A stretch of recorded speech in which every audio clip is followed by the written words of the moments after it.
Welcome back to the 17 News at Noon podcast, where we share your news on your schedule.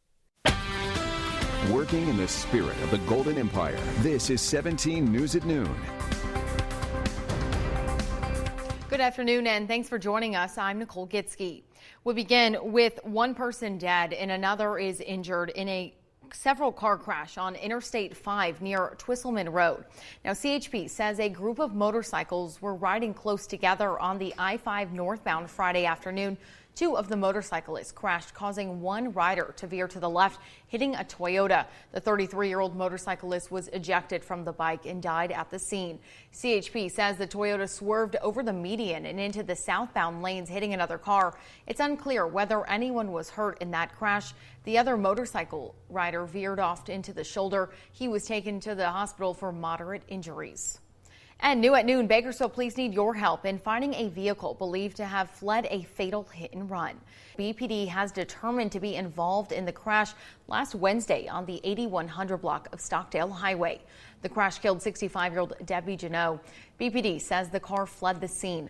Officers described the car as a 2010 or newer sedan, silver with rear tinted windows. The car has minor side damage. Anyone with information is urged to contact BPD at 327-7111. And in the Janot family's grief of mourning the unimaginable loss, they're celebrating an enduring love story that began in middle school and outlasts the horrific hit-and-run accident that took the wife and mother and grandmother. On Wednesday, the 65-year-old lost her life in a hit-and-run on Stockdale Highway near CSU Bakersfield. Now, Debbie's husband, Rick Janot, was in tears. He met Debbie when they were just 14. Fast forward to 2020, they've been together for 45 years. She was also a beloved member of the community, co-owner of the Janot Granite and Tile Company, but most importantly, a woman Rick says was loved by all and a woman who did it all. My bride, my barber, not certified. She was my nurse, not certified. My confidant, certified. My best friend, certified. My lover, oh yeah, certified. As the family continues to mourn, the focus turns to the driver who caused that accident. The family is asking the driver to come forward. Well, the crash near the airport leaves one person with major injuries. According to CHP, a dirt bike and a black Chevy truck crashed on Pine Meadow Drive near Airport Drive around 9:30 last night. CHP says the dirt bike crashed into the pickup while it was backing out of the driveway. From the video, it appears the dirt bike crashed with the truck's rear side door. The driver of the dirt bike was taken to the hospital with major injuries. CHP has not ruled out drugs or alcohol in that crash. And this afternoon, officers are continuing to investigate a stabbing that left one dead in northeast Bakersfield. The sheriff's office says it happened yesterday at a home on Eucalyptus Drive near Fairfax Road. Officers say they found a man with several stab wounds. He later died. At this time, there is no information on the attacker. Anyone with information about the stabbing is asked to contact KCSO at 861-3110. And a man is behind bars for reportedly killing one of his family members in Mojave. Officers say the shooting happened on Saturday on 15th Street. That's near Trotter Avenue. KCSO says officers found a man dead with gunshot wounds. KCSO says they've arrested 34-year-old Michael Shinsky on homicide charges. Officers say Shinsky killed one of his family members. Shinsky is being charged with first-degree murder, assault with a deadly weapon, and being under the influence of a controlled substance. And police are investigating a shooting that left one injured in central Bakersfield. Police say the shooting happened near 2nd and F Streets just after 11 p.m. However, the person shot was found in front of a 7-Eleven at Chester Lane and A Street. Police say the victim was taken to the hospital with minor injuries. Officers say a bullet went through the window of a home on Verde Street, but no one inside that home was hurt. There is no suspect information at this time. And terrifying moments for one family after a 2-year-old girl nearly drowned in East Bakersfield. According to KCSO, they responded to a home on Edison Highway for a child that fell into a pool. The girl was taken to the hospital. At this time, it is unclear her exact condition, but KCSO says she was breathing on her way to the hospital. Now, with the weather heating up, this is an important reminder to make sure you keep an eye on the kids around the pool or bodies of water. Make sure you have gates installed that can be secured around your pool. Well, Governor Gavin Newsom is streaming live to give an update on the coronavirus crisis here in our state. Let's take a listen in and hear what he has to say. Invariably, when we have so much background spread, so much community spread, the likelihood of transmission of COVID-19 is relatively high.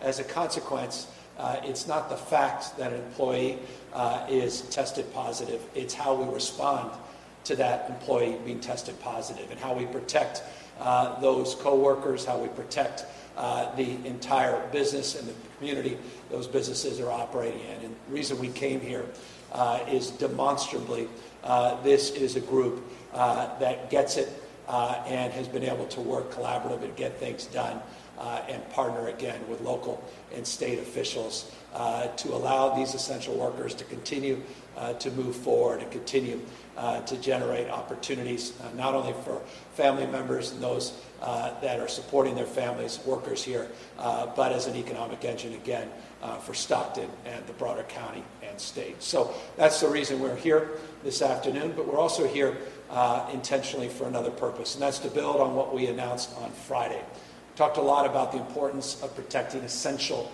workers here in the state of California, protecting essential workers from the ravages of this virus and to maintain that structural integrity of an economy that disproportionately relies on those essential workers. I made this point on Friday. I'll make it again today. You just heard the latest from Governor Gavin Newsom. Now you can continue watching his whole live stream on our Facebook page and on our website, KGET.com. Now to the latest on the coronavirus here in Kern County. Kern Public Health announces 442 new cases today. Since the pandemic began, there have been more than 15,000 positive tests. Of those, more than half are considered active. Over 9,300 people are recovering at home, and 177 people are currently being treated in the hospital.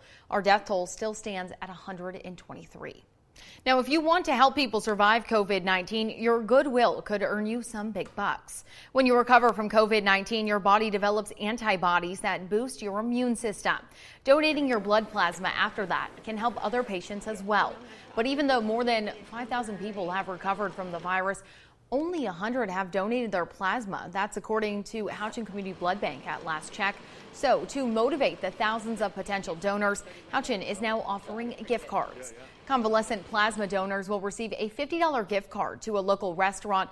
Houchin will also have 2 drawings a day for $500 gift cards. This is happening today through Saturday. If you're interested in donating, call 616-2575.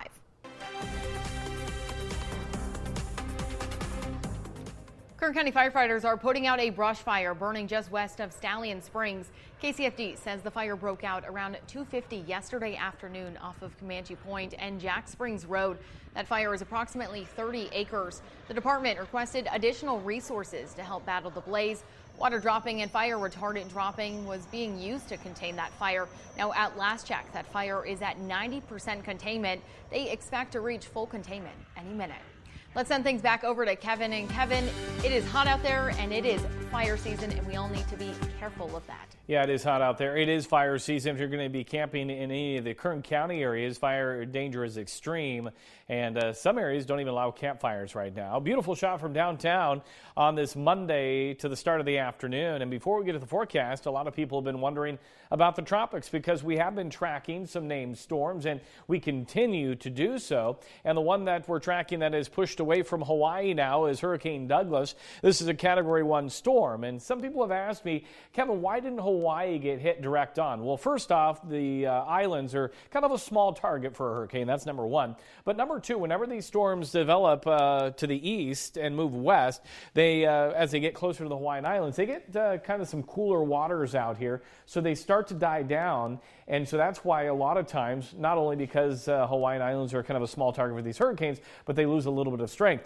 Now, a lot of times when these hurricanes develop more to the west and move east, east, they stay together a little bit further because of the warmer waters. Hurricanes love warm water. So that's kind of a brief explanation, and it's a good thing that Hawaii did not get a direct impact. Here's a look outside right now, looking off to the east for us as we head into the afternoon, and still 91 degrees with no winds to talk about at this time. Now we should be right around 98 this time of year. 117 set back in 1933. They can keep it. We don't want to see temperatures like that anytime soon. And you can see temperatures are running, starting to warm things up. We've got a few stations that aren't reporting right now, but generally upper 80s to lower 90s in the valley. This morning we saw numerous thunderstorms into parts of central Nevada. That is starting to lift a little bit towards the north, and we'll continue to see that throughout the day. And you can see just a sliver of a chance into California to see an isolated thunderstorm. That includes the Tahoe area, but mainly to the east of us as we go throughout the afternoon. 99 in Sacramento, 103 in Cookett and Fresno. Where we really find that heat is in Vegas and, of course, Phoenix right near 107. Here's a look at the beaches for this afternoon. We're continuing to clear things out. It'll be nice and comfortable here. 67 degrees with a light wind throughout the day. And the reason why we're seeing the triple digits, we're starting to see the heat and this ridge of high pressure expand from the south and to the east. This low to the north is really not impacting our weather much. Here's a look at our headlines. Sunny skies will continue above above normal temperatures for the next 7 days. And a slight decrease by Thursday. And then again, stay hydrated if you're going to be out in this heat. And then the national weather for today, we're tracking a few storms through parts of the midsection, but you can see on the East Coast into the Carolinas looking very nice. And here's a look at daytime highs today. 88 in Seattle, 99 in Portland, and then to the east we warm things up, and New York today at 95. Here's a look at our air quality. Going to be unhealthy for sensitive groups, and your forecast, and hot. 103 nearing Bakersfield today at 102. We'll look at 99 in Taft, and then for the mountains in the Kern Valley, into the mountains, 85 in Frazier Park, 90 in Tehachapi, near 100 for Lake Isabella, and then for the desert, we're looking at 105 in Ridgecrest. Your extended forecast looks like this. We'll be right near 102, 103 the next 7 days for the valley, and then for the mountains, lower 90s, overnight in the 60s, and then the Kern River Valley right near 100. All right, thanks so much for that, Kevin. Yep. Target stores will be closed on Thanksgiving due to the coronavirus pandemic. The retailer announced today it would join Walmart and Sam's Club in closing this year. Target also plans to start rolling out its biggest deals of the year in stores, and that will start online in October. The Minneapolis-based retailer announced an early preview of its holiday shopping plans about 4 months before the holidays. Target says it will offer the deals earlier than ever to help cut down on the crowds big sales typically draw, saying it's not in for the crowds this year. Working in the spirit of the Golden Empire, this is 17 News at Noon. The 17 News at Noon podcast is a production of KGET and Nexstar Media Group. For more on all of the headlines in today's show, head to KGET.com.